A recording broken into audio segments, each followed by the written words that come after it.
Hola a todos, mi nombre es Víctor Rodríguez. Este es mi primer año en SF y mi primer año en la maestría de español. El poema que yo escogí se titula Rima 4 de Gustavo Adolfo Bécquer del periodo del Romanticismo. Y dice así: No digáis que agotado su tesoro de asuntos falta, enmudeció la lira. Podrá no haber poetas, pero siempre habrá poesía. Mientras las ondas de la luz al beso palpiten encendidas, mientras el sol las desgarradas nubes de fuego y oro vista, mientras el aire en su regazo lleve perfumes y armonías, mientras haya en el mundo primavera, habrá poesía. Mientras la ciencia al descubrir no alcance las fuentes de la vida, y en el mar o en el cielo haya un abismo que el cálculo resista, mientras la humanidad siempre avanzando no sepa a dó camina, mientras haya un misterio para el hombre, habrá poesía.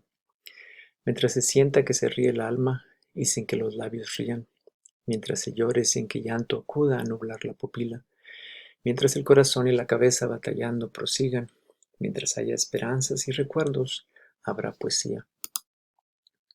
Mientras haya unos ojos que reflejen los ojos que los miran, mientras responda el labio suspirando al labio que suspira, mientras sentirse puedan en un beso dos almas confundidas, mientras exista una mujer hermosa, habrá poesía.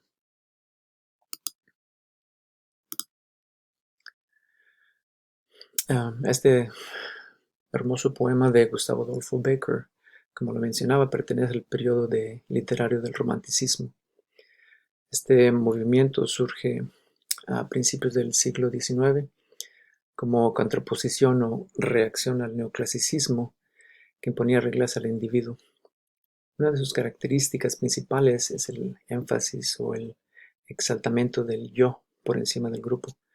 Esto resulta en tener temas muy personales que describen sus emociones como el amor, la soledad, el desconsuelo, y también usa la naturaleza para describir sus sentimientos más íntimos.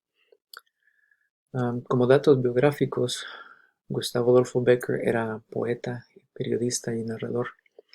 Nació en Sevilla, España, en 1836 y falleció en Madrid en 1870. Se le considera como el poeta más importante del romanticismo español. Muchos dicen que es un romántico tardío, o tardorromántico, o postromántico, porque ya estaba por concluir el periodo del romanticismo cuando él apareció. Cuando joven se interesó por la pintura, pero también por los escritores románticos, y de ahí que empezó a escribir. Y en 1854 se marchó a Madrid en busca del reconocimiento como escritor, pero desafortunadamente no lo encontró. Para ganarse la vida escribía artículos para el periódico. Él recibió ese merecido reconocimiento en el mundo literario después de su muerte.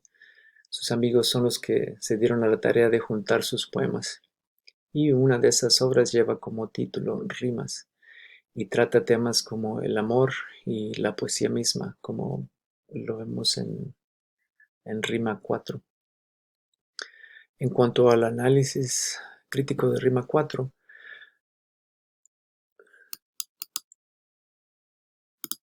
el poema tiene una combinación de versos de arte mayor de 11 sílabas, llamados endecasílabos, y de arte menor con 7 sílabas, llamados heptasílabos. El último verso de cada estrofa es de arte menor con 6 sílabas, llamados hexasílabos. La licencia poética que se usa en este poema es la sinalefa, y esto sucede cuando una palabra termina en vocal y la siguiente empieza también con vocal. Entonces se cuenta como una sílaba. Y la encontramos en los versos del 1 al 3, del 8 al 11, en los versos 13, del 15 al 19,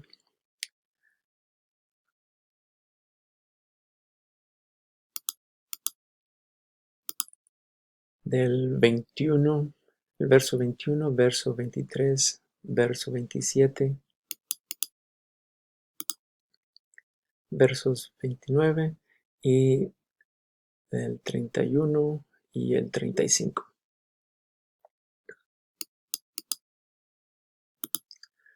Todos los versos son llanos, puesto que llevan la fuerza de la voz en la penúltima sílaba.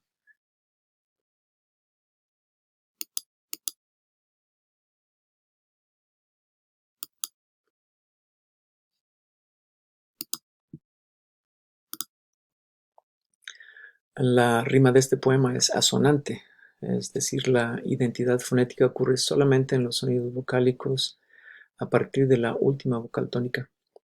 En este poema la rima recae en los versos pares y los impares quedan libres.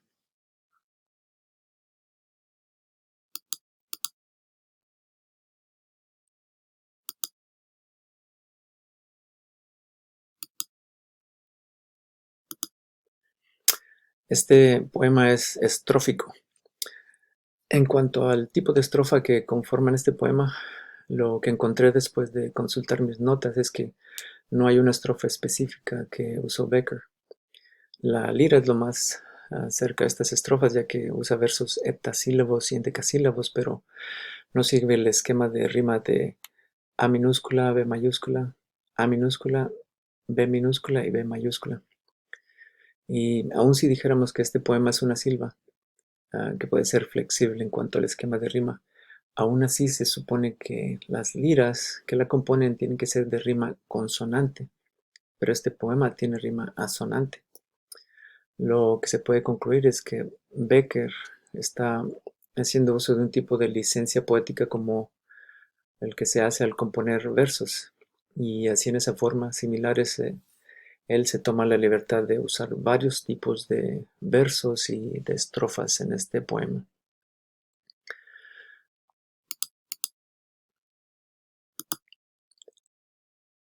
Algunas de las figuras retóricas y tropos que se usan en este poema son las siguientes.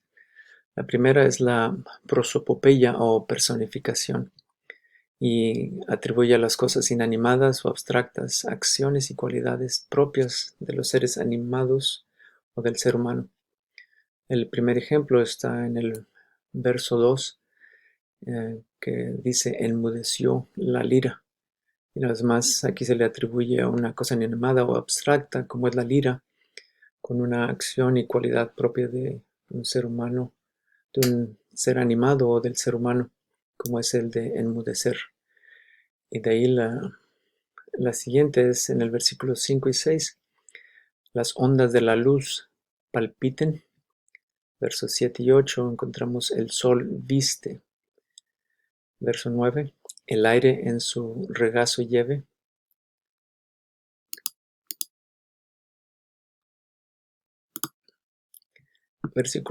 Verso 21, perdón. Mientras se sienta que se ríe el alma. Verso 22. Los labios rían. Y por último el verso 23. El llanto acuda. La siguiente figura retórica es la paradoja, la cual emplea expresiones o frases que expresan contradicciones.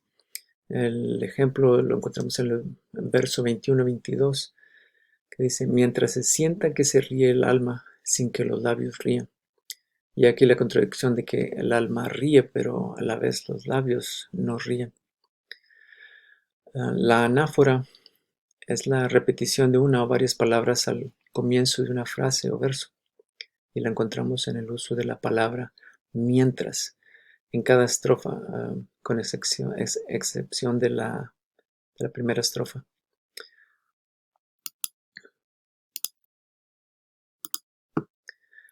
El hiperbatón altera el orden natural o gramatical de las palabras en una oración. El primer ejemplo lo encontramos en el verso 2, donde dice, de asuntos falta.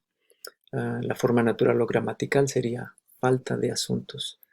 El siguiente está en el verso 7 y 8, que dice, mientras el sol las desgarradas nubes de fuego y oro vista. Debería de ser, mientras el sol vista las desgarradas nubes de fuego y oro.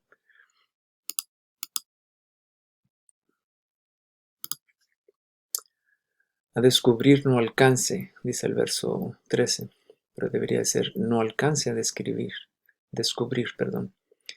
Verso 16, que al cálculo resista, debería ser que resista al cálculo. Verso 26, batallando prosigan, debería ser prosigan batallando.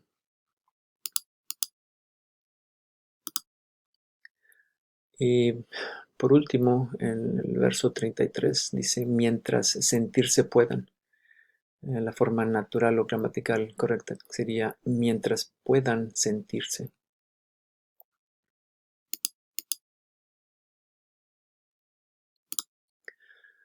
La metonimia designa una cosa con el nombre de otra por una relación real entre ambas.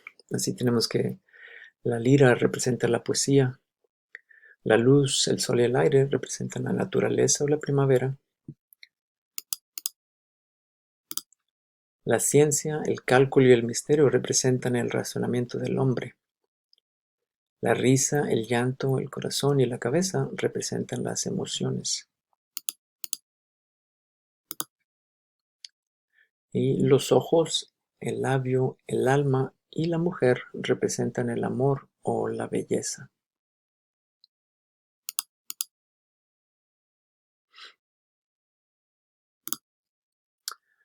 Por otra parte, entrando en lo que es el tema central del poema, podemos decir con certeza que es la poesía.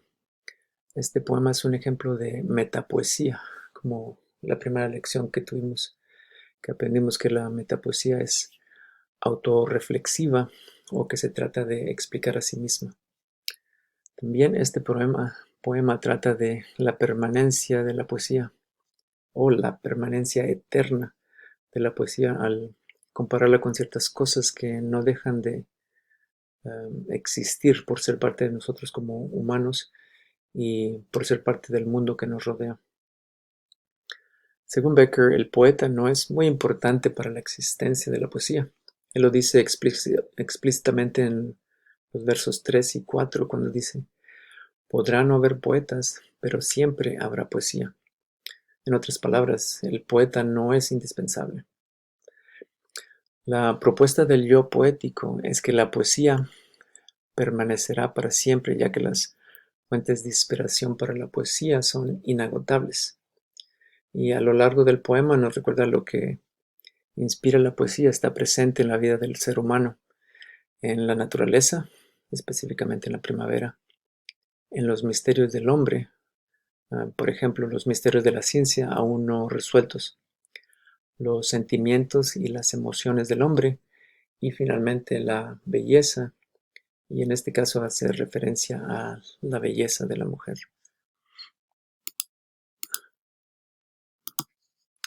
Y esto concluye mi análisis del poema Rima 4 de Gustavo Adolfo Bécquer del periodo del Romanticismo.